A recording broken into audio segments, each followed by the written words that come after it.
başkanım. Allah razı olsun. Bosna'ya gitti getirsin getirsin. Kete kayay. Allah inşallah.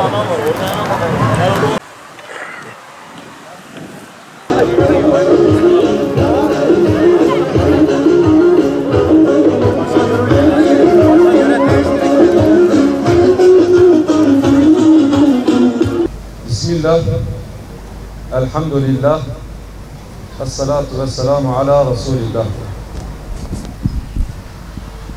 Kıymetli kardeşlerim, hepiniz bu etkinliğimize hoş geldiniz, şeref verdiniz.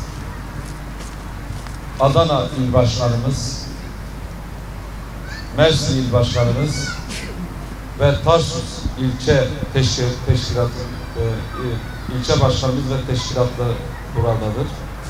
Hepsine ayrı ayrı yürekten teşekkür ediyorum.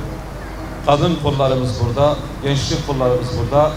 Hepsine ayrı ayrı teşekkür ediyorum. Bildiğiniz üzere 14 Mayıs'ta bir seçime girdik. Önümüze 2 pusula çıktı. Bir pusulada milletvekillerimizi seçtik. Ve bu seçimde Hüdapar olarak tüm teşkilatlarımızla Edirne'den Kars'a, Sinop'tan Hatay'a kadar Türkiye'nin dört bir yanında bu seçimin huzur ve kardeşlik içerisine geçmesi için AK Parti'ye destek verdik. AK Parti listesinden seçime girdik ve bu seçimin sonucunda Hüdaparlı giren 4 milletvekilimiz, bu seçime giren 4 milletvekilimiz 4'te 4'ü kazandı, başarıyla sonuçlandı. Ve bu başarının içerisinde tüm kardeşlerimizin emeği var. Mersin için çalışan genç kardeşim, yaşlı kardeşim ve Hüdapar'ın teşkilatları, kadın kollarımız, gençlik kollarımızın hepsinin emeği var. Bu başarı kesinlikle sadece bana ait değildir.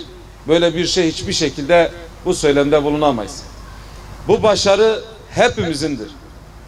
Bu başarı gece sabahlara kadar yatmayıp dua eden ninemizindir, annemizindir, bacımızındır, yaşlı amcamızındır ve siz tüm kardeşlerimizindir. Bu emeğinizi asla unutmayız. Size karşı vefa borcumuzu ödemek adına, bir kısmi olarak da bir vefa borcumuzu ödemek adına bugün buraya geldik. Ve bu kazancın, bu başarımızın da temelinde sizler varsınız kardeşlerim. Bu yönüyle hepinize ayrı ayrı yürekten teşekkür ediyorum. Bu başarıda emeği geçen tüm kardeşlerimizin de Rabbimizin ecrini kat kat hem bu dünyada hem ahirette vermesini diliyoruz.